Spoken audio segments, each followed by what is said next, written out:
കേസ്മാർട്ടിൽ ആദ്യമായിട്ട് കേസ്മാർട്ട് ഡ്രോയിങ് ചെയ്യുന്നവർക്ക് ഒരുപാട് ഡൗട്ട്സ് ഉണ്ടാവും.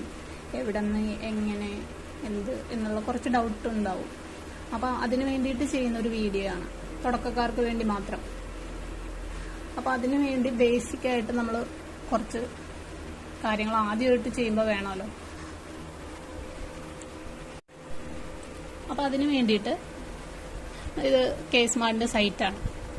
കേസ്മാർട്ടിൻ്റെ സൈറ്റിൽ നമുക്ക് കേസ്മാർട്ടിൽ ഒരുപാട് എറേഴ്സ്, കേസ്മാർട്ടിനെ പറ്റിയുള്ള ഡൗട്ടുകൾ, എങ്ങനെ രജിസ്റ്റർ ചെയ്യാം, എങ്ങനെ ഡ്രോയിങ് അപ്ലോഡ് ചെയ്യാം, അല്ലെങ്കിൽ എങ്ങനെ ഇതിൻ്റെ ക്ലാസ്സിന് ചേരാം എന്നുള്ള കാര്യങ്ങളൊക്കെ നമുക്ക് കേസ്മാർട്ട് ഇവിടെ സപ്പോർട്ട് എന്ന് പറഞ്ഞിട്ട് ഒരു ഭാഗമുണ്ട്. അതിൽ ഹെൽപ്പ് ഡെസ്ക് നമ്പർ ഉണ്ട്. ഇതിൽ ഒരുപാട് ജില്ലയുടെ, നമ്മുടെ എല്ലാ ജില്ലയുടെയും നമ്പറുകളുണ്ട്, ഹെൽപ്പ് ഡെസ്ക് നമ്പേഴ്സ്. നമുക്ക് കേസ്മാർട്ടിൽ എന്തെങ്കിലും എററോ, ഡ്രോയിങ് അപ്ലോഡ് ചെയ്യുന്ന എററോ, അല്ലെങ്കിൽ എങ്ങനെ ലൈസൻസി രജിസ്ട്രേഷൻ ചെയ്യാമെന്നോ കേസ്മാർട്ടിൽ, അപ്പോൾ ഇങ്ങനെയുള്ള കുറേ കാര്യങ്ങളുടെ ഡൗട്ടുകൾ, ഇപ്പോൾ ഡ്രോയിങ്ങിലായാൽ പോലും എന്തെങ്കിലും എറർ, അപ്ലോഡ് ചെയ്യുന്നതിൽ എന്തെങ്കിലും എറർ എന്തെങ്കിലും വന്നു കഴിഞ്ഞിട്ടുണ്ടെങ്കിൽ നമുക്ക് ആദ്യം കോണ്ടാക്ട് ചെയ്യുന്ന നമ്പറാണിത്.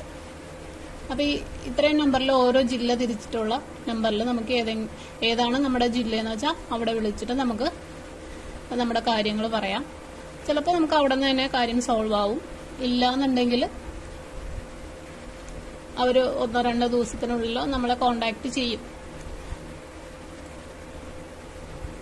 പിന്നെ നമുക്ക് ഇവിടെ ഒരു വാട്സപ്പ് നമ്പർ ഉണ്ട്, മെയിലുണ്ട്. വാട്സപ്പ് നമ്പറിലും വേണമെങ്കിൽ നമുക്ക് നമ്മുടെ കംപ്ലൈന്റ് കൊടുക്കാം. ഇവിടെ നിന്നും കിട്ടിയില്ലെങ്കിൽ അടുത്ത നമുക്ക് വരുന്ന കോണ്ടാക്റ്റ് ആണ് സർവീസസിൽ ബിൽഡിംഗ് പെർമിറ്റ് സെക്ഷനിൽ ക്ലിക്ക് ചെയ്യാം. അവിടെ ലൈസൻസി സർവീസസ് എന്ന് പറഞ്ഞ ഭാഗമുണ്ട്. ഇതിൽ കോണ്ടാക്ട് ഡീറ്റെയിൽ, ഈ 4 പേരുടെ 4 സാർമാരാണ് കേസ്മാർട്ടിന്റെ. നമുക്ക് എന്ത് ഡൗട്ട് ഉണ്ടെങ്കിലും ചോദിക്കാവുന്നതാണ്. ചിലപ്പോൾ അവർക്ക് ചില ഡൗട്ടുകൾ അവർ അപ്പം തന്നെ പറഞ്ഞ് ക്ലിയർ ചെയ്ത് തരും.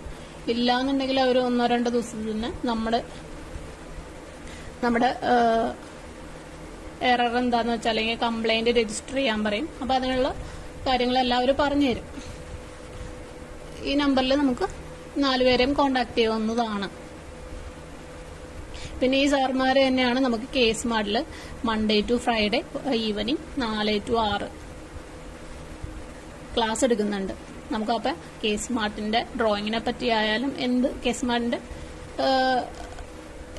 എന്ത് ഡൗട്ടായാലും നമുക്ക് ആ ഒരു ക്ലാസ്സിൽ ചോദിക്കാവുന്നതാണ്. അപ്പോൾ അവരത് ക്ലിയർ ആയിട്ട് ഉത്തരം പറഞ്ഞു തരും. അപ്പോൾ അവിടെ അവർക്കത് അപ്പം തന്നെ പറ്റിയില്ല എന്നുണ്ടെങ്കിൽ അടുത്ത ദിവസം നമുക്ക് കോണ്ടാക്ട് ചെയ്ത് വീണ്ടും അവർ അതിനുള്ള കാര്യങ്ങൾ പറഞ്ഞു തരും, എങ്ങനെ സോർട്ട് ഔട്ട് ചെയ്യാം ആ പ്രോബ്ലം എന്നുള്ളത് അവർ പറഞ്ഞു തരും. അപ്പം 4 to 6 നമ്മൾ ക്ലാസ് അറ്റൻഡ് ചെയ്ത പലരുടെ ഡൗട്ടുകളും നമുക്ക് കേൾക്കാൻ പറ്റും. അപ്പം പല ഡൗട്ടുകളിലെയും പല എറേഴ്സിന്റെയും കാര്യങ്ങൾ നമുക്ക് മനസ്സിലാക്കാൻ പറ്റും. നമുക്ക് ആ ഒരു എറർ പല ഡ്രോയിങ്സിൽ നിന്ന് നമുക്ക് പല എറേഴ്സ് ആയിരിക്കും വരുന്നത്. അല്ലെങ്കിൽ ചിലപ്പോൾ സൈറ്റിൽ അപ്ലോഡ് ചെയ്യുമ്പോഴായിരിക്കാം എറർ വരുന്നത്. അപ്പോൾ പലതിനും പല കാര്യങ്ങളുണ്ട്. അപ്പോൾ ആ ക്ലാസ് അറ്റൻഡ് ചെയ്താൽ നമുക്ക് ഒരുപാട് കാര്യങ്ങൾ അറിയാൻ പറ്റും. പിന്നെ ഉള്ളത് ഇത് ലൈസൻസി ലോഗിനെ പറ്റിയുള്ളതാണ്. ഇത് ലൈസൻസി രജിസ്ട്രേഷനെ പറ്റിയിട്ടുള്ളതാണ്. പിന്നെ ഇത് ലൈസൻസി യൂസർ മാനുവൽ. ഇതിൽ നമ്മൾ ക്ലിക്ക് ചെയ്ത് കഴിഞ്ഞിട്ടുണ്ടെങ്കിൽ ഇതുണ്ട് കേസ്മാർട്ട് ലെയർ മെട്രിക്സ് ലൈവ് SFR എന്ന് പറഞ്ഞിട്ടുണ്ടെങ്കിൽ സിംഗിൾ ഫാമിലി റെസിഡൻഷ്യൽ. അപ്പോൾ ഇതെല്ലാം നമ്മൾ ലെയർ കോപ്പി ചെയ്യണമല്ലോ. നമുക്ക് ഈ കേസ്മാർട്ടിലേക്ക് ഡ്രോയിങ് പ്രിപ്പയർ ചെയ്യണമെങ്കിൽ കുറച്ച് ലെയറൊക്കെ സെറ്റ് ചെയ്യാനുണ്ട്, കുറച്ച് കാര്യങ്ങൾ സെറ്റ് ചെയ്യാനുണ്ട്. അപ്പോൾ അതിനു വേണ്ടി നമുക്ക് റെഫർ ചെയ്യാൻ വേണ്ടിയിട്ടാണ് ഇത്രയും ഫയലുകൾ നമുക്ക് ഡൗൺലോഡ് ചെയ്യാൻ വേണ്ടി വെച്ചിരിക്കുന്നത്. അപ്പോൾ ആദ്യത്തെ നമുക്ക് വരുന്നത് SFR, അത് സിംഗിൾ ഫാമിലി റെസിഡൻഷ്യൽ ബിൽഡിങ്ങിന് വേണ്ടിയിട്ടുള്ളതാണ്. രണ്ടാമത്തെ വരുന്നത് നമുക്ക് ജനറൽ ബിൽഡിങ്സിന് വേണ്ടിയിട്ടുള്ളതാണ്. അപ്പോൾ ഇതിന്റെ ഓരോന്നിന്റെ ലെയർ അതായത് ലെയർ ഫയൽ ഡൗൺലോഡ് ചെയ്ത് നമുക്ക് മാച്ച് ചെയ്ത് എടുക്കാം. ഇത് സാമ്പിൾ ഡ്രോയിങ്സ് ആണ് അടുത്തുള്ളത്. സാമ്പിൾ ഡ്രോയിങ്സ് നമുക്ക് റെഫറൻസിന് വേണ്ടിയിട്ട് അതും വെച്ചിട്ടുണ്ട്. അതും നമുക്ക് ഡൗൺലോഡ് ചെയ്ത് ചെക്ക് ചെയ്യാം. ഓരോ ഡ്രോയിങ് എങ്ങനെ പ്രിപ്പയർ ചെയ്യേണ്ടതെന്ന് മനസ്സിലാവും സാമ്പിൾ ഡ്രോയിങ്സ്.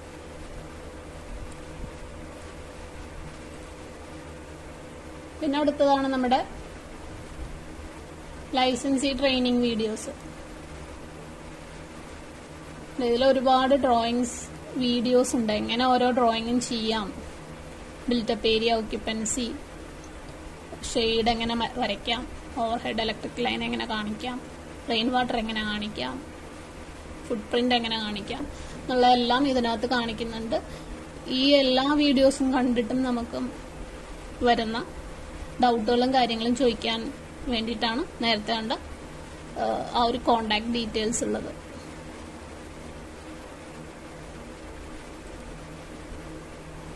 നമുക്ക് ഈ building permit walk through videos ഒക്കെ വേണമെങ്കിൽ കാണാം. ഇതെല്ലാം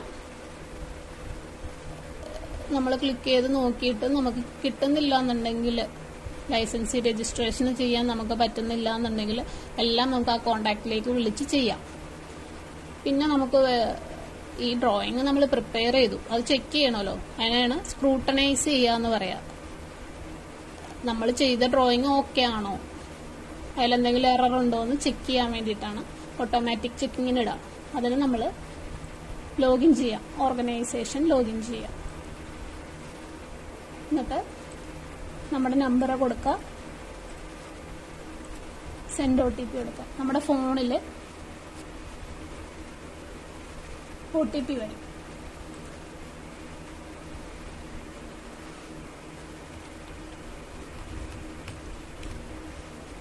ലോഗിൻ ചെയ്യാം.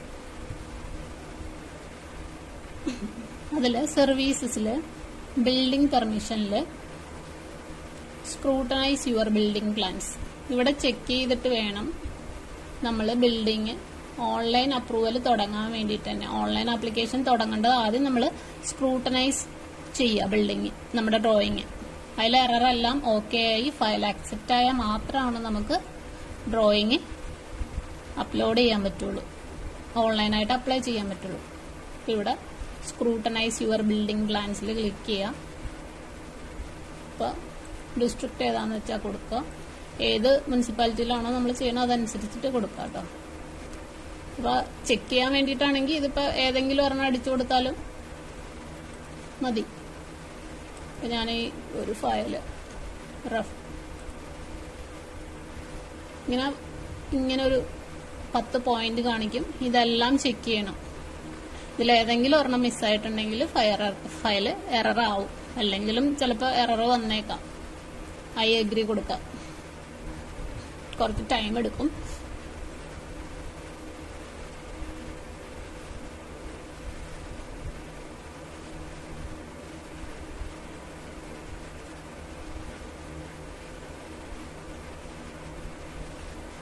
ഈ ഫയല് ഓക്കെ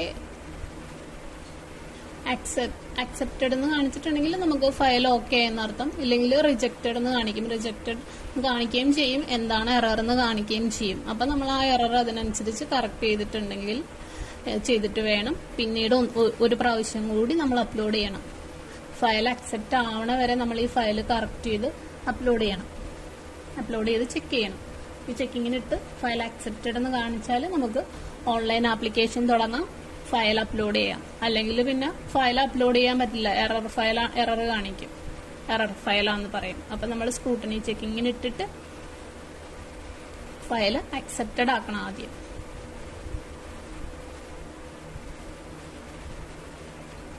എൻ്റെ ഇപ്പം റിജക്റ്റഡ് എന്നാണ് കാണിച്ചിരിക്കുന്നത് ഫയൽ സ്റ്റാറ്റസ്.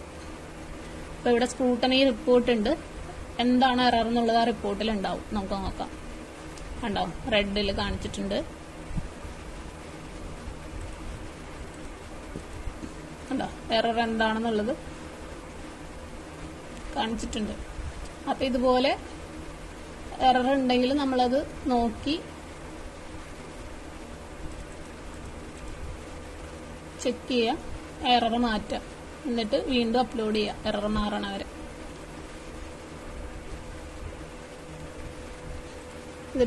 ഇത് കളഞ്ഞിട്ട് ഫയൽ കളഞ്ഞിട്ട് നമുക്കൊന്നും കൂടി അപ്ലോഡ് ചെയ്യണം ആ എറർ മാറ്റിയിട്ട് കേട്ടോ.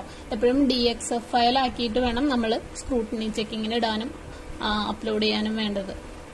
അല്ലെങ്കിൽ ഡ്രോയിങ് ഫയലായിട്ട് ചെയ്ത് കഴിഞ്ഞിട്ടുണ്ടെങ്കിൽ നമുക്ക് ഫയൽ എടുക്കൂല. ഓക്കെ, അപ്പൊ ഇങ്ങനെ വരുന്ന ഓരോ എററുകളും നമുക്ക് പരമാവധി ചിലപ്പോൾ നമുക്ക് ആ വീഡിയോസൊക്കെ കണ്ട് മാറ്റാൻ പറ്റും. ഇല്ലാന്നുണ്ടെങ്കിലാണ് നമുക്ക് ഈ പല കോണ്ടാക്ട് നമ്പറുകൾ ഞാനിപ്പോൾ കാണിച്ചതിൽ വിളിച്ച് നമുക്കത് മാറ്റാം.